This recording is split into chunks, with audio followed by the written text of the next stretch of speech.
CPIM-ൽ VS Achuthanandan 2016 നിയമസഭാ തെരഞ്ഞെടുപ്പിൽ 4ാം തവണ മലമ്പുഴയിൽ നിന്ന് മത്സരിച്ചെങ്കിലും അദ്ദേഹത്തിനെ ഭരണപരിഷ്കാര കമ്മീഷൻ ചെയർമാനാക്കി അദ്ദേഹത്തിനെ ഒതുക്കിയാണ് പിണറായി വിജയൻ ചെയ്തത്.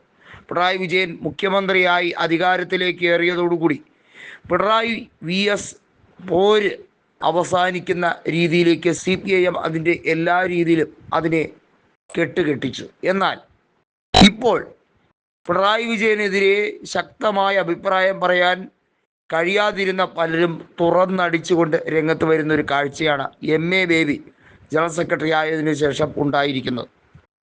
ഓരോ ജില്ലയിലും CPIM-ന് വിമത വിഭാഗം അതിശക്തമായി നീങ്ങുകയാണ്. അത് ഏറ്റവും ശക്തമായി CPIM-ൽ അലയടിക്കുന്നത് പത്തനംതിട്ടയിലും ആലപ്പുഴയിലുമാണ്. കണ്ണൂരിൽ ഒരു പരിധിവരെ ഉണ്ടാകുന്നുണ്ട്. കോട്ടയം ജില്ലയിലും മോശമല്ലാത്ത രീതിയിൽ അവിടെ പ്രശ്നങ്ങൾ തുടരുന്നുണ്ട്. കണ്ണൂർ ജില്ലയിൽ KK രാഗേഷിൻ്റെ നിയമനവുമായി ബന്ധപ്പെട്ട കാര്യത്തിൽ കൃത്യമായും P ജയരാജൻ അടക്കമുള്ളവർ അസ്വസ്ഥരാണ്. എന്നാൽ കോട്ടയത്തെ VN വാസവനെതിരെ പലരും പടയ്ക്കൊരുങ്ങുകയാണ്. ആലപ്പുഴ ജില്ലയിൽ M നാസറിനെ അംഗീകരിക്കാൻ വലിയ രീതിയിൽ വിമ്മിഷ്ടം കാണിക്കുന്ന പല പുതുമുഖ നേതാക്കളും CPIM-ൽ ഉണ്ട്. പ്രതിഭാരി MLA അടക്കമുള്ളവർ പരസ്യമായി M നാസറിനെതിരെ രംഗത്ത് വരുന്നത് ചെറിയ കാര്യമായി കണക്കാക്കാൻ കഴിയില്ല. പത്തനംതിട്ടയിൽ ഉദയഭാനു ആയിരുന്നു ജില്ലാ സെക്രട്ടറി എങ്കിൽ പുതിയ മാറ്റങ്ങൾ ഉൾക്കൊള്ളാൻ പത്തനംതിട്ടയിൽ പലരും തയ്യാറാകുന്നില്ല. ജനീഷ് കുമാർ അടക്കമുള്ളവർക്ക് വലിയ രീതിയിൽ CPIM സംസ്ഥാന നേതൃത്വത്തിനെതിരെ തിരിയണം എന്നുണ്ടെങ്കിലും വേറെ നിവർത്തിയില്ലാത്തതുകൊണ്ട് അദ്ദേഹം കടിച്ചു പിടിച്ച് മിണ്ടാതിരിക്കുകയാണ്. ഇത്തരത്തിലാണ് CPIM-ലെ ഔദ്യോഗിക കാര്യം. അതായത് സംസ്ഥാന സമ്മേളനം കഴിഞ്ഞ് MV ഗോവിന്ദൻ സംസ്ഥാന സെക്രട്ടറി ആകുന്നു. അതിനുശേഷം MA ബേബി ജനറൽ സെക്രട്ടറി ആകുന്നു.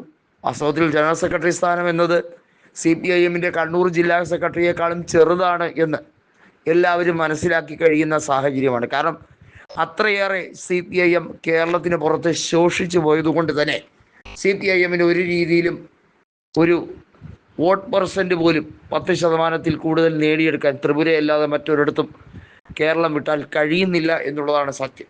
അങ്ങനെ നോക്കുമ്പോൾ ജനറൽ സെക്രട്ടറി എന്ന പദവി വെറും കോമഡിയായി മാറിക്കഴിഞ്ഞിരിക്കുന്നു എന്നുള്ളതാണ് സത്യം. ഇപ്പോൾ പൊട്ടിത്തെറിയിലേക്ക് കാര്യങ്ങൾ നീങ്ങുമ്പോൾ പല സിറ്റിംഗ് സീറ്റിലെ MLA-മാരും അവർക്ക് ടേം കണ്ടീഷൻ അനുസരിച്ച് 3ാമത് സ്ഥാനം കൊടുക്കാൻ താല്പര്യപ്പെടാതിരിക്കുമ്പോൾ കോൺഗ്രസ്സിലേക്ക് ചേക്കേറാൻ താല്പര്യപ്പെടുകയാണ്. അത്തരത്തിൽ കായംകുളം MLA ആയിട്ടുള്ള U പ്രതിഭ അടക്കമുള്ളവർ അതിന് തയ്യാറെടുത്ത് നിൽക്കുകയാണ്. എന്തിനധികം പറയുന്നു, കോന്നിയിൽ ജനീഷ് കുമാറിന് ടേം കണ്ടീഷൻ്റെ അടിസ്ഥാനത്തിൽ ഒരു തവണ കൂടി സീറ്റ് കൊടുക്കുമോ എന്ന കാര്യത്തിൽ പോലും വ്യക്തതയില്ല. കാരണം ഔദ്യോഗിക നേതൃത്വവുമായിട്ട് പല രീതിയിലും അദ്ദേഹം അസ്വാരസ്യം പ്രകടിപ്പിച്ചു കഴിഞ്ഞതുകൊണ്ട് തന്നെ അതൊരു വലിയ ചോദ്യചിഹ്നമായി ഇരിക്കുകയാണ്. ഇത്തരത്തിൽ പോവുകയാണ് പല നേതാക്കളുടെയും അവസ്ഥ. CPIM-ലെ പല MLA-മാരെയും ഇനി UDF-ൽ കാണാം എന്ന് പറയുന്നത് വെറുതെയല്ല.